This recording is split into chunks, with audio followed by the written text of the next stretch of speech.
ফজরে ঘুম থেকে উঠে দেখলাম নতুন বউ বাসর ঘরে নেই। কলিজাটা আমার মোচড় দিয়ে উঠল। গতকাল রাতে আমি ইভাকে বিয়ে করেছি।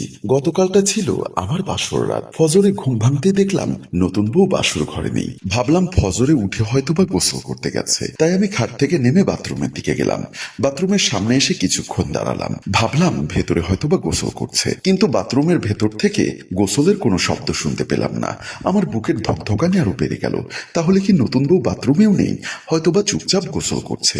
সবাই তো আমার মতো বাথরুমে ঢুকে গান করে না, তাই আমি শিওর হওয়ার জন্য বাথরুমের ফুটো দিয়ে উকি দিলাম। বাথরুমে উকি দিয়ে আমি অবাক হয়ে গেলাম, বাথরুমের ভেতরে কেউ নেই। তাহলে এত সাত সকালে নতুন বউ কোথায় গেল? আমার টেনশনটা আরো বেড়ে গেল। সম্ভবত গোসল সেরে রান্নাঘরে গেছে। যেহেতু আমাদের সংসারে আমি এবং মা ছাড়া আর কেউ নেই, তাই হয়তোবা দায়িত্ব মনে করে সাত সকালে উঠে আমার এবং মায়ের জন্য নাস্তা রেডি করতে গেছেন। তাই আমি তাকে খোঁজার জন্য রান্নাঘরের দিকে চলে গেলাম। রান্নাঘরে এসেই আমি থমকে দাঁড়ালাম। দেখলাম আমার মা রান্নাঘরে কাজ করছে। আমাকে দেখে মা বলল, কিরে উঠছো? সাত সকালে গোসল না করে বাসর ঘর থেকে রান্নাঘরে চলে এলি? মায়ের এমন কথায় আমি কিছুটা লজ্জা পেলাম, কারণ তখনও বিয়ের শেরওয়ানিটা আমার গায়ে ছিল। আমাকে টেনশন করতে দেখে মা আবার বলল, বৌমা কি ঘুম থেকে উঠেছে? মায়ের মুখে কথাটা শুনে আমার মাথায় যেন আকাশ ভেঙে পড়ল। তাহলে কি আমি যেটা ভাবছি সেটাই সত্যি? ইভা কি বাসর ঘর থেকে পালিয়ে গেল? বাসর ঘর থেকে পালিয়ে যাওয়ার সন্দেহটা হওয়ার কারণটা অবশ্য গতকাল রাতেই আমার মনে এসেছে। কারণ গতকাল রাতে যখন ইভা বাসর ঘরে বসেছিল, তখন আমি বাসর ঘরে ঢুকতেই দেখলাম ইভা বাসর ঘরে বসে কাঁদছে। আমি ভাবলাম হয়তো বা বাবা বোনকে ছেড়ে এসেছে, তাই ওদের কথা মনে পড়েই কাঁদছে। আমি ধীরে ধীরে কাছে এসে তার পাশে বসলাম। আমি তার পাশে বসতে গিয়ে দেখলাম সে আমার থেকে একটু নিরাপদ দূরত্ব বজায় রাখার চেষ্টা করছে। বিষয়টা আমি অতটা উপলব্ধি করলাম না, কারণ ওর সাথে যেহেতু আমার পারিবারিকভাবে বিয়ে হয়েছে, তাই আমাদের বেশি জানাশোনা হয়নি। বলতে গেলে বিয়ের আগে আমি ওর সাথে অতটা মোবাইলেও কথা বলিনি, তাই হয়তোবা আমাকে লজ্জা পাচ্ছে। তাই ওর লজ্জা ভাঙানোর জন্য আমি ওর কাছাকাছি গিয়ে বসলাম। কোনো ভনিতা ছাড়াই বললাম, আপনি কি আমাকে লজ্জা পাচ্ছেন? আপনাকে লজ্জা পাওয়াটা কি অস্বাভাবিক কিছু? যেহেতু আপনার সাথে আমার আগে কোনো পরিচয় হয়নি, আর মোবাইলেও অত বেশি কথা বলা হয়নি, তাই লজ্জা পাওয়াটা স্বাভাবিক। লজ্জা পাওয়াটা স্বাভাবিক, তবে বাসর ঘরে লজ্জা ভাঙতে হয়। আমার কথা শুনে সে কিছুটা আশ্চর্য হলো, তারপর রেগে গিয়ে বলল, বাসর ঘরে লজ্জা ভাঙতে হবে সে কথা আপনাকে কে বলেছে?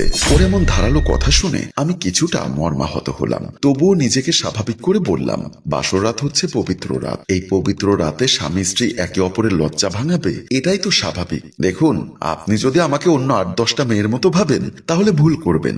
যারা ঘরের বউকে আসবাবপত্র কিংবা ভোগ্য পণ্য মনে করে, আমি তাদেরকে ঘৃণা করি। আর বাসর ঘরে এসে নতুন বউয়ের উপর হায়নার মতো ঝাঁপিয়ে পড়তে হবে, এটাও আমি বিশ্বাস করি না। তাই আমি চাই আপনি আজকের রাতটা অন্তত আমার থেকে দূরে থাকবেন। আর যেহেতু আপনার সাথে আমার বিয়ে হয়েছে, নিশ্চয়ই আপনি আমাকে নিয়ে বাসর ঘরে এই কয়েকদিন অনেক আজে বাজে চিন্তা করেছেন, ভেবেছেন আমার সাথে এটা করবেন ওটা করবেন, এভাবে করবেন ওভাবে করবেন।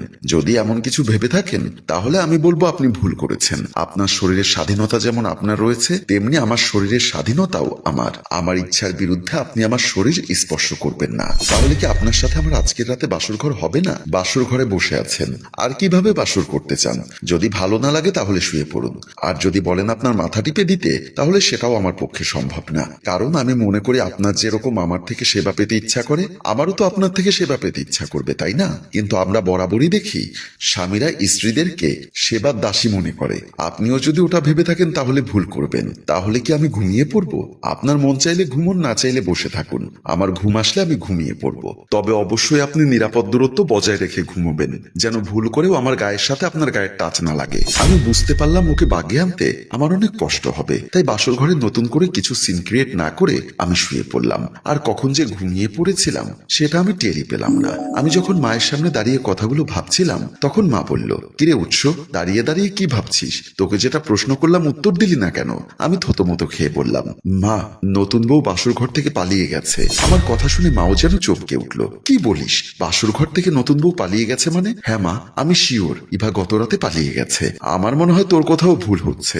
না মা, আমি শিওর সে পালিয়ে গেছে। আমি ওকে সব জায়গায় খুঁজেছি, কোথাও খুঁজে পাচ্ছি না। তখন আমার মা বলল, এটা তো মান সম্মানের প্রশ্ন, চল আমরা এক্ষুনি তোর শ্বশুর বাড়ি যাবো। তারপর আমি আর মা আমার শ্বশুর বাড়ির উদ্দেশ্যে রওনা দিলাম। আমার শ্বশুর বাড়ি বাড়িতে এসে কলিং বেল টিপতে লাগলাম, কিন্তু ভেতর থেকে কেউ দরজা খুলছে না। মা বলল, তো শ্বশুর বাড়ির কেউ মনে হয় বাড়িতে নেই, গতকাল বিয়ে শেষ করে ওনারা হয়তোবা ঘুমিয়েছে, এজন্য এখনো ঘুম থেকে ওঠেনি। আবার এমনও হতে পারে ইভা যেহেতু রাতে পালিয়ে এসেছে তাই হয়তোবা আমাদেরকে দেখে দরজা খুলছে না। দরজা না খোলার তো কোনো কারণ নেই, তুই বরং কলিং বেল টেপ। তারপর আমি মায়ের কথা মতো আবারও কলিং বেল টিপলাম। দুই একবার টেপার পর আমার শালিকা রোশনি এসে দরজা খুলে দিল। আমাদেরকে দেখে রোশনি সালাম দিল। আমার মা সালামের জবাব দিয়ে বলল, ওয়ালাইকুম আসসালাম, বিআই সাহেব কি বাসায় আছেন? জি আছেন, আসুন আসুন, ভেতরে আসুন। তারপর আমি আর মা রুমের ভেতর গেলাম। আমার শ্বশুর তখন ড্রয়িং রুমে বসে চা পান করছিলেন। আমাকে শেরওয়ানি পরা অবস্থায় আর মাকে এই অবস্থায় দেখে উনি বসা থেকে দাঁড়িয়ে গেলেন। আমার মায়ের উদ্দেশ্যে সালাম দিয়ে বলল, আসসালামু আলাইকুম বিআই সাহেব। ওয়ালাইকুম আসসালাম, আপনারা এই অসময়ে? আমার মা বলল, আপনার মেয়ে কোথায়? রোশনি তো আপনার পাশেই আছে। আমি তো রোশনির কথা বলছি না, আমি বলছি ইভার কথা। আমার শ্বশুর অবাক হয়ে বললেন, ইভা কোথায় মানে? আপনার ঘরের বউ কোথায় সেটা আমি কি করে বলবো? আমার মা বলল, আপনার মেয়ে বাসুর ঘর থেকে পালিয়েছে। আমরা তো ভেবেছিলাম সে পালিয়ে আপনাদের এখানে এসেছে। তাহলে কি আপনার মেয়ের সাথে অন্য কারো সম্পর্ক ছিল যার হাত ধরে আপনার মেয়ে পালিয়ে গেছে? কথাটা শুনে আমার শ্বশুরকে বিচলিত হতে দেখলাম। উনি খুব টেনশনে পড়ে গেল।